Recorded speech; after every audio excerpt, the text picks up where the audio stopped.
And I'm more than happy to see my colleague Samid, who is going to basically do a small introduction and frame this conversation.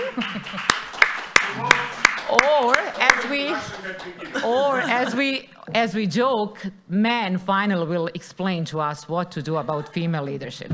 Samid. And man who comes the last. Of course, it's a man who's the last at an all-women panel, and of course, because I was blessed with the reproductive organs that I have, I get to explain things to women.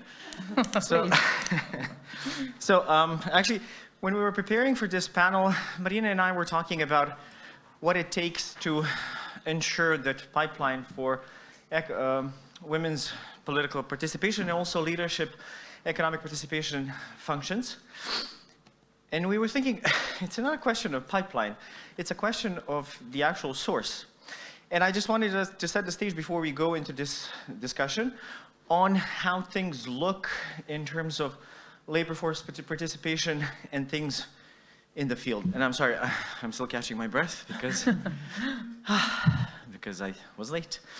So, we do know that from the World Bank study that was published maybe 2 months ago, the region will be missing 190,000 workers in the next 6 years.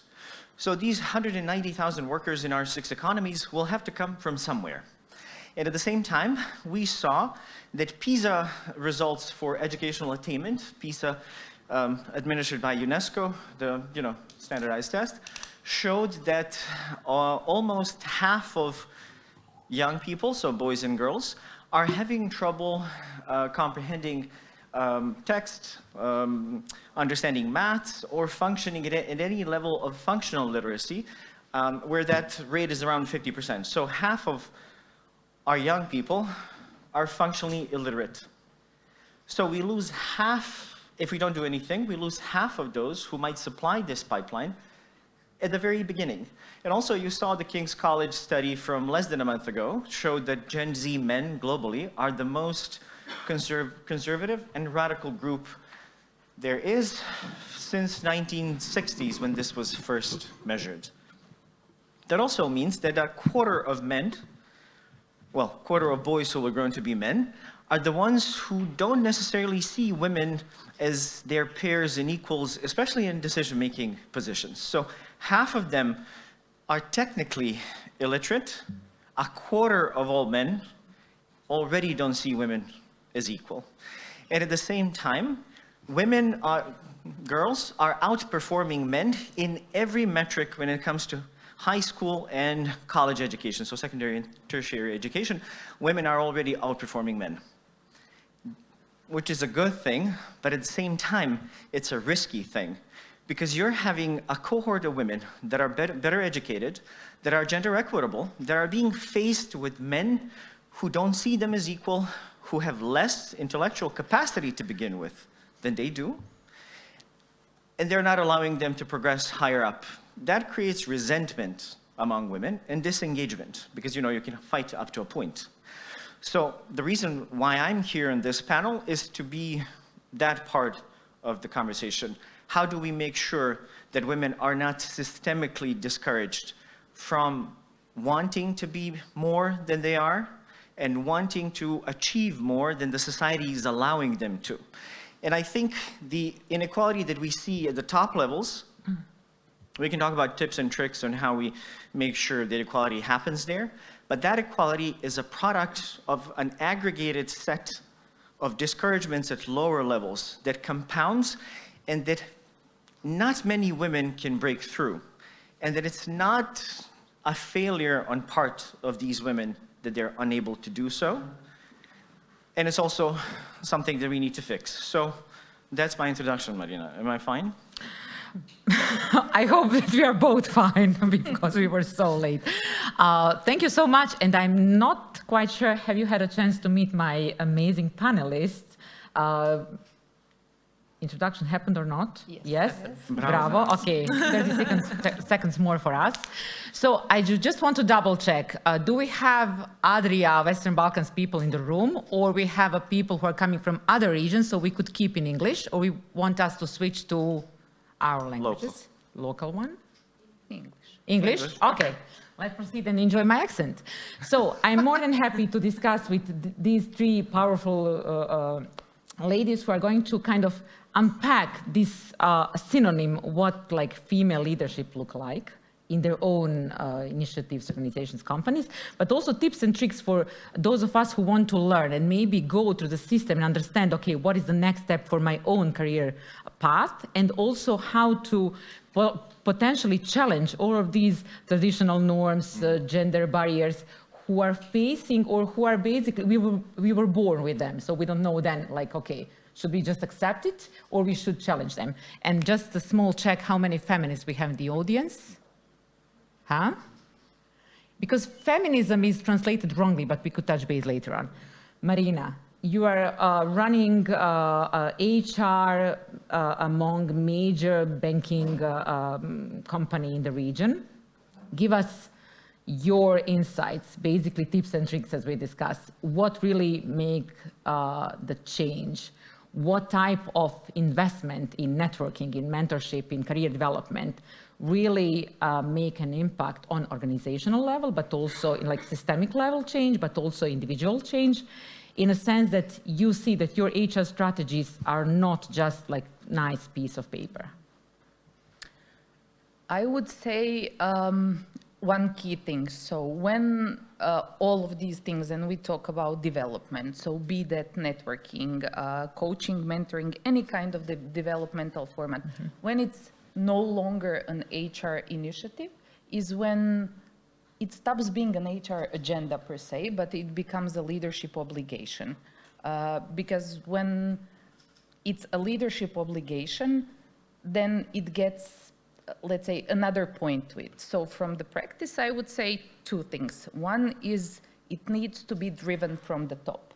And why I say that, because if senior leadership does not support the developmental framework, investment in development, it's not gonna scale, as simple as that. The other thing, if people managers do not have people development as their target, as their goal, but only are focused on delivering results, it will not pay out in the same way. So these two things from practice really make difference. And I think in Addiko, we really set the tone for it in a way that, first of all, our managers have cultural goals, have people development goals in their performance evaluations, which is really important. The other thing, they're not responsible only for managing the teams that work for them, but really making the successors out of them and building that talent pipeline. Third is we review that. So on annual basis minimally, together with our management boards, we sit on so-called annual people forums where we discuss our key people, discuss their achievements, their developmental needs, but more importantly, the talents that are gonna, in the future, if the future allows that, exchange them or build and grow within the organization. And I think that structured approach of having it through different processes is what makes difference. And I assume that you are quite convincing, because you mentioned that you need top management buy-in in order to basically localize or implement all of these. But when we maybe have no top management right now, full kind of alignment with this approach, then we have Women on Boards initiative, who basically try to force EU directives, and basically we discuss whether quota system work or not. And also Samid mentioned during prep meeting that some Scandinavian country already get rid of a quota system because it's not necessary anymore. So Đina, tell us, do you see that EU directive on Women on Board kind of quota system would work here? Is that just compliance exercise, or you still believe that, let's say, after we go and perform maybe for a decade this type of EU directive, it will be completely natural to have balanced leadership forum or balanced C-suite, because we discussed, like, pipeline is not so, there is no quality in the pipeline, which is basically wrong perception. Yeah. I agree with you. The Directive 2022 definitely is the beginning of beginning, and it is structural shift because the directive changed the rule of introducing binding targets and requiring transparency. But when you have only regulation and don't have all these implementing tools, that is only the paper. So definitely what will be interesting to see is Montenegro. Because of this EU negotiation, we implemented directive in our commercial law and also in some changes in labor law. So definitely Women Board will, in next couple of months, will follow the implementation of that directive in the system and the companies, because as Marina mentioned, if company doesn't have it in the strategies and if they don't have the senior positions, people who really believe in that changes, that is only the... But I'm also interested to hear whether Montenegrins believe in this type of approach, or this is like, you know, EU directive and we want to be part of EU and just like swallow this directive and go away. But we discussed also, Irena, about networking. So in order to follow positive HR strategies and top management decision to follow EU rules and regulations, and then being able as a female leader to empower other female leaders and, let's say, newcomers to really stay focused and passionate on their own career development. Despite all of these conversations, what is the role of women in society, whether we should deliver, how many kids, do we have access to our own bodily autonomy, or who should decide? Where SPONA fits in, why it's important to have this amazing networking platform for all of us. Thank you for the question. Actually, we realized that we should work all together. Me personally, really believe in the power of partnerships. I think that this is, one question is what we do on empowering women. That's great. There is progress already. But if the society, if the community is not ready, if they do not recognize all the advantages that this will bring, then women have no chance to succeed.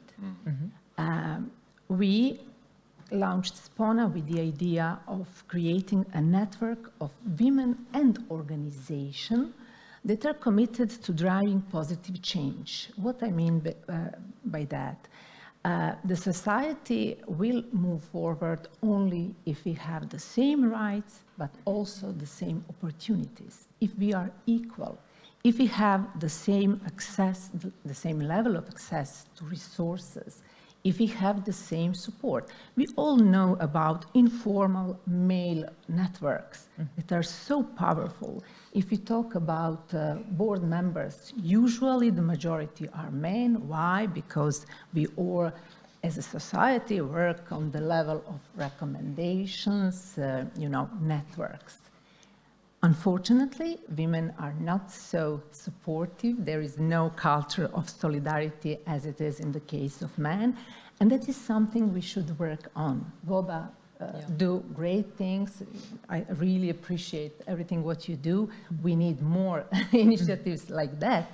But also what I would like to emphasize, we should work all together. All of these organizations, we should create an ecosystem that will help society understand all the benefits and accept that we should fight stereotypes, glass ceilings. Yes. We should, the policies should be different.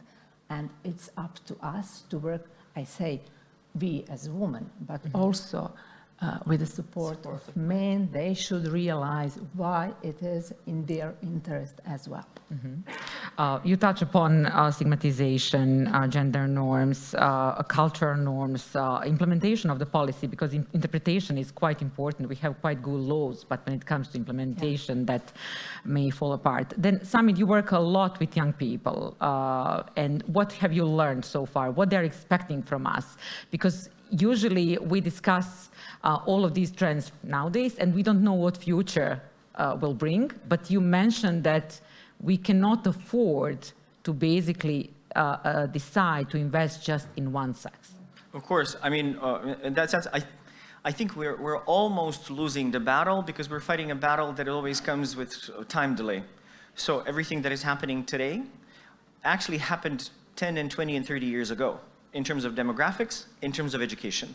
So we work a lot with young people, and we were looking at textbooks. And we were working with kids, and we were asking them questions to draw a captain. Captain is a gender-neutral word, in most of the sense. The girls were drawing captain as a boy. So we wanted to go back. This is a complementarity to what you're doing. You're working on opposite end of where I sit, which is trying also to figure out how the education system shapes boys and girls to accept that there is a gender disparity also in decision-making. Mm-hmm. And I think when we work in concert, when you work with already established women and you connect them, it becomes obvious. Also, we work with education system, we redesign textbooks. So even when you're doing maths, when you're asking a math question, there are 8 people on the board, and 4 of them are women, and 5 of them are men. How many of them? Things like that shapes kids' understanding that this is normal, expected, it's happening. Then we increase the supply, which then ensures that pipeline is stable. I'm very much afraid that we as a society are essentially setting up women to fail by only focusing on top players, where we spend a lot of energy and focus while starving the base. And if women are not coming up from below, then that becomes a self-fulfilling prophecy, where you say, of course women are not meant to be in leadership positions, because of course they're not there, because the quality stock that comes up is of insufficient quality. And we can never lose this from our sights, because you then end up being alone. And also, we can't afford to be talking all this game in terms of education without showing them these bright, amazing, successful women that are actual proof that this works. So far, in our societies across the Western Balkans, these 2 points are not connected in a systemic way. In terms of our education, in terms of our industrial policies, in terms of our hiring programs, they are disconnected. I'm not saying people are not working on them, they're working, but they're not connected. This forum and these discussions are essentially a way for us to connect. So in that sense, I'm really grateful that this happens, because I think this is the first time we're actually discussing something like this with women of this profile, to be honest. But I will also give opportunity to the audience to see how all of these resonates with them. If you have any urgent question, any urgent comment, but please keep it concise, I would appreciate to maybe hear from you. Yes, and if you can please take a microphone. And while we are getting microphone, I will just remember our audience that 1 of 3 currently, probably sitting in this room, is a victim of gender-based violence. That means you are not, but maybe Marina, you are. I'm sorry for interrupting. This is mansplaining, but because also in portfolio I'll deal with women's violence. It's not third. It's every second woman is a victim of violence. Every 14th woman in this room is a victim of rape. And every 10th woman in this room, in this hotel, is going back to a situation of violence. Every 10th woman is going back home where a partner, a spouse, or someone is being violent to her physically, emotionally, psychologically. So this is the baseline of where we're starting our work from. And actually, that's a good intro for my question. There are 2 series, recent ones at Netflix, Manosphere, and also I forget the young boy that killed the girl. I forget the name now. I watched it. Adolescence. Thank you. Yes. So we talk about preparing women, educating women, changing women's minds, and so on and so on. What are we doing about men? I almost got fired when I said, still we have to invest in women, because we have no opportunity at the time to invest in both. I'm now speaking on behalf of UNFPA in Bosnia and Herzegovina with limited budget, with limited approaches. But like, if we have to find the best way to invest in them, then it's very hard to go on all of these streams at the same time and put, let's say, equal opportunities in front of us, having in mind that all of these surveys and reports, still boys have much more access to, yeah, but I hear you. Access, I mean, how do we change their minds about how they perceive women? That kind of investment in men, rather than giving them more opportunities. They have enough. Yeah. I'm not sure, Samid, do you have any good thoughts on this? We have the same issue. I think this is only going to be resolved if we help boys grow. We're not helping them grow. We're empowering women, and we should be empowering women. At the same time, we're treating boys as it's a given. You know, boys will be boys, and we're telling women how to react. We rarely tell boys how to act. And at the same time, when we do tell them how to act, it's from a position of admonishment and judgment. We are still struggling to figure out how to create examples of positive masculinity that they would aspire to. That still hasn't been resolved. I don't think at a global level, any society is still figuring out how to talk to boys. This is why everything is happening. It's like with gender-based violence. We keep opening these women's shelters for survivors. No one's going to the perpetrator asking, what's wrong with you? And then trying to help them transform. Then, again, it brings us to this panel as well. Because in this panel, we actually have women entrepreneurs who have figured out how to empower themselves. We don't have a remainder of this panel of men who are actually opposing women participating in anything and saying it, and then we're trying to engage with them because they would be admonished, exiled from this space. And they would also not come. How do we build those spaces? How do we honestly have that conversation that brings us to anything? That's also what I'm here to hear. Something. That is why I emphasize it's okay to work on empowering women, but we have to work with changing the situation in public. I see the huge responsibility of the media. We should change the narratives. That is the way how to influence. The stereotypes could be changed only if I know it cannot happen over the night.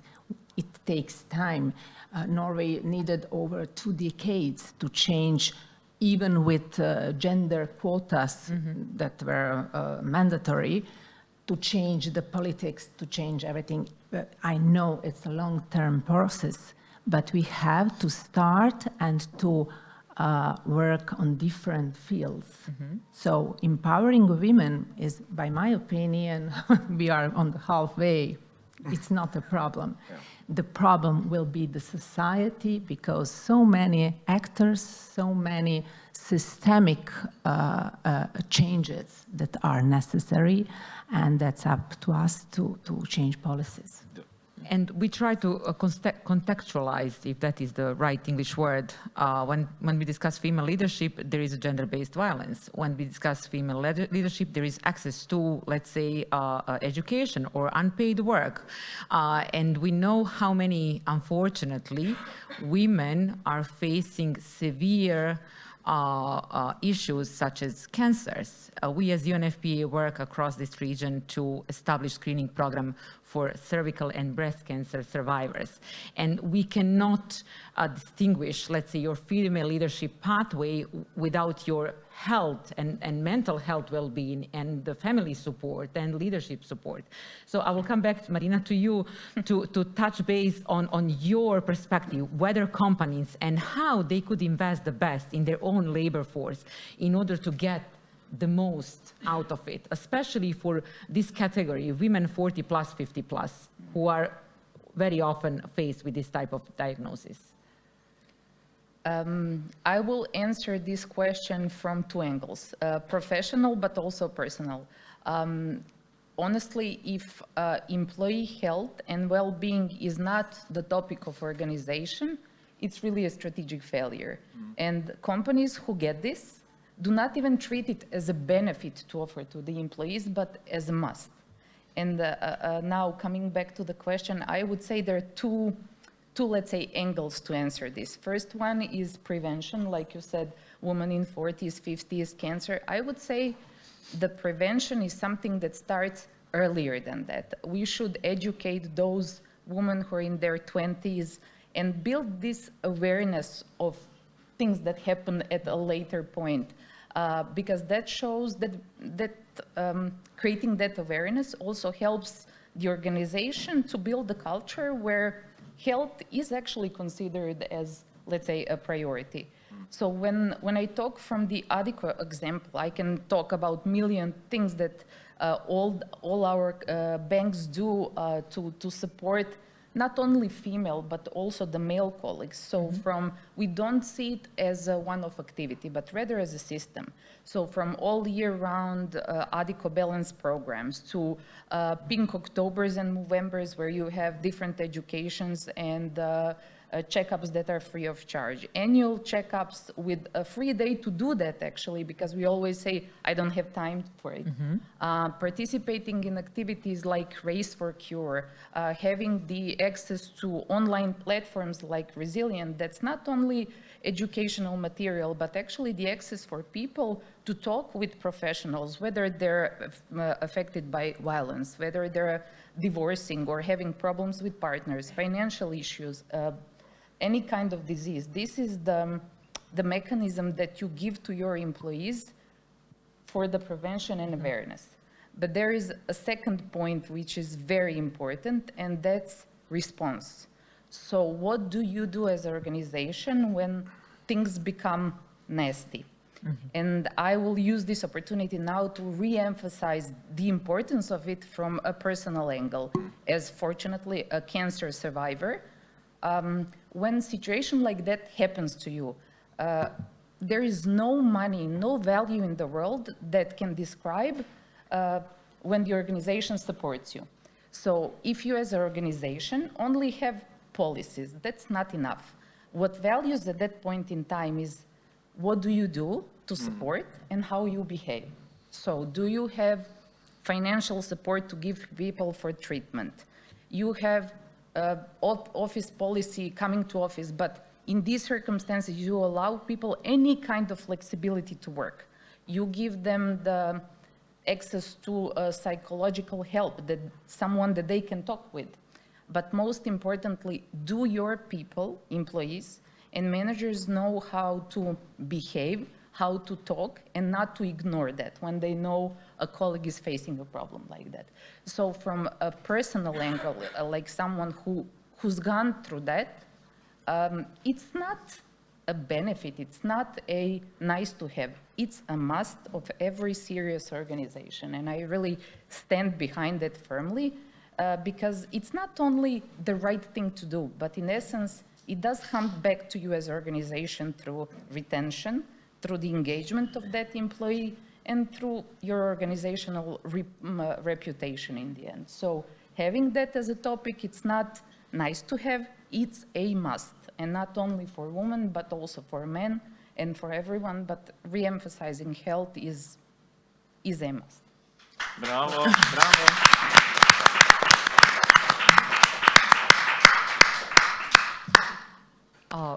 I'm always speechless by the courage and the kind of openness in this sense to share this type of personal struggle and success story at the end with, let's say, full room of foreigners.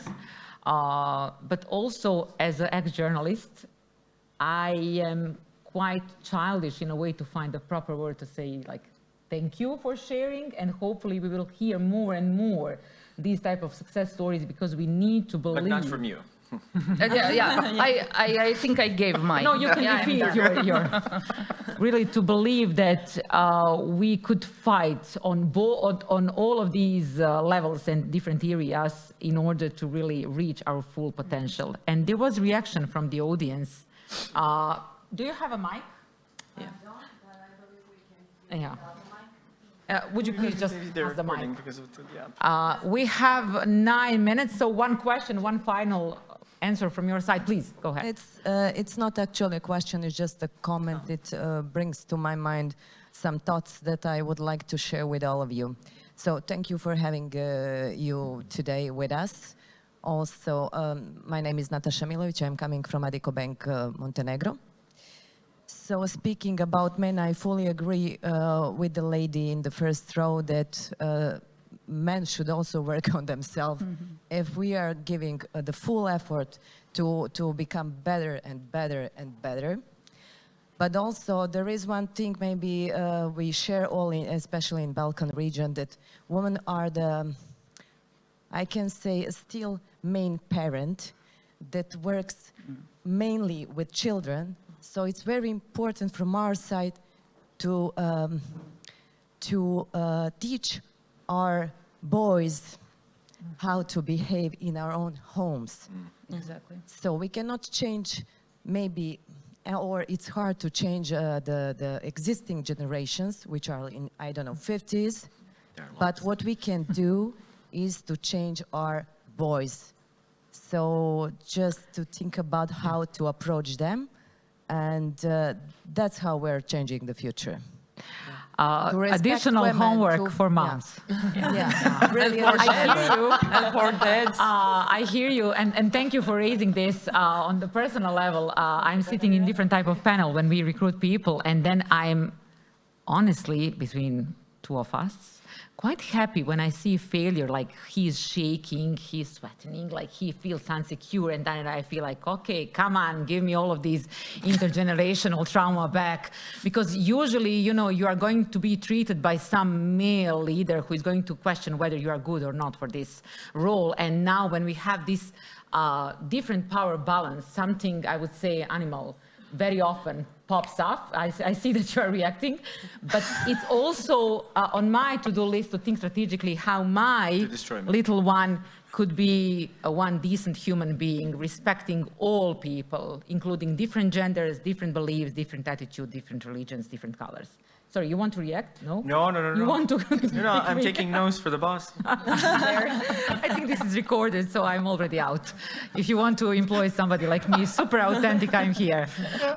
Okay, 7 minutes we have. Any additional urgent? Yes. There is empowered boy, please. Round. Wow. Thank you so much. No pressure, no pressure. Greetings, everyone. My name is Anil Milošević. I'm a local high school student here in Tivat. I just wanted to add on to her comment and her question. So when we know what is the problem, when we can name it, we solve 50% of it. And we have two key problems, because I'm adding to your question, how can we teach boys to be better? There are two problems. Not enough good male role models, because more bad role models are pushed in the agenda, and more bad music and bad and it gets there's like societies, like for example raves and parties and all that, they promote like kind of bad values, I could say. And also secondly, absence of fathers in families, because they should be the ones that are emotionally available and teach the boys values of masculinity and how to value women, because women are the gifts of our world. They are like the more beautiful half of us, and we should nourish them and cherish them and always gift every time we can. And but we also should teach boys, and we should use social media as a tool to push more male role models that are good, that bring good values like understanding, patience, communication, knowing how to express your emotions, and value others regarding of religion, race, nationality, gender, and overall make them better humans. Thank you. Bravo. Thank you. Thank you. I see an amazing future ahead of you. At least we are going to invite you to speak and empower other boys who maybe would never ever consider being part of some type of female leadership discussion in this region.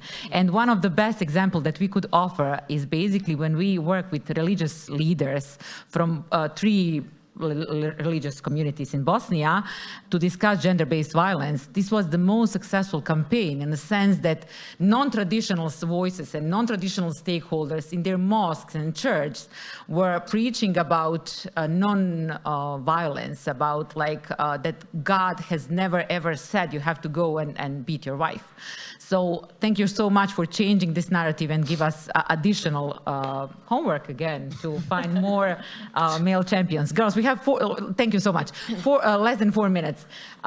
Đina, one thing, if you can pick and choose one thing to move the needle, to make a progress, when we meet next time, hopefully you are going to invite us, right? What is, let's say, your KPIs? What success jointly we could make? Gender stereotypes. We have to break. Which one? That we are beautiful? That we are for the kitchen, and that we are beautiful. That we are only for the houses, and that we don't need to be on the boards, and etc. There are a lot of them. So, and when we back to all these topics, everything's come from home and from education. So, a good education programs and working in home with moms and dads, and then you will have these young people as you are. Thank you. Okay, we remember that one. Irena, we discussed networking, and also we discussed how, let's say, potential career aspiration could grow when you meet the right role model. So maybe in that sense, you can give us one thing that you want to do before we meet next time. I would like to invite all women leaders to think about women that are around them and to choose one to help her to advance in her career. I think we should work on the culture of solidarity, and we should be more connected and to work together on these issues. Okay, it's kind of mentorship slash sponsorship. So why not? I think that we could think at least through WOBA. Sorry, Marina. It's all about support and network. That is the biggest conclusion of this. But I would also say demand and supply. Demand and supply. Yeah.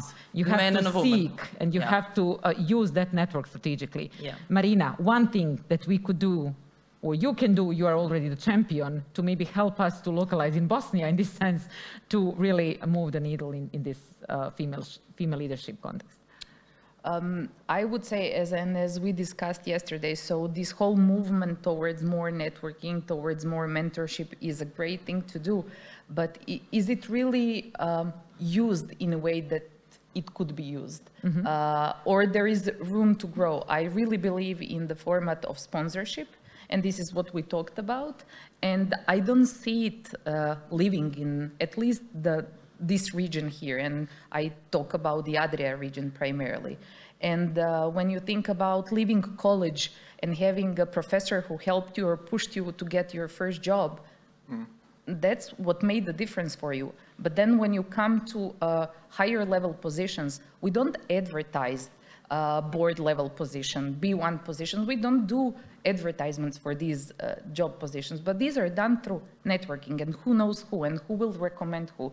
So having a mentor and a sponsor who will help you grow, I think that's crucial, and that's something that's not living in our area as it should be, and it could be used. So. And you also mentioned how it's important to be visible and to brand yourself, to have a strong voice, so people could basically tell, oh, you have to count on her because she might be ready for the next C-suite. Definitely, and we talked about not having time to do things for that, but we always forget what's on the plate. There is one network that I think all of us use here, it's LinkedIn. So you can push yourself through it and put together your plan on how you're gonna create your own brand, but it does not require as much time. So there are many of opportunities that are simply not as used as it could be. And 4 seconds, Samid, for you.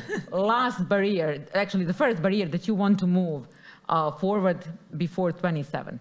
I think hopefully next time I'll have a very clear, positive male role model that also comes from business world that we can include in the campaign that can be equal partner and supporter to the networks you're building, because you need allyship, but also you need honest allies. So hopefully we'll find them. They exist. And how we started, I think that we finished this discussion decently and properly. Thank you so much. Thank you for being with us. And thank you for saving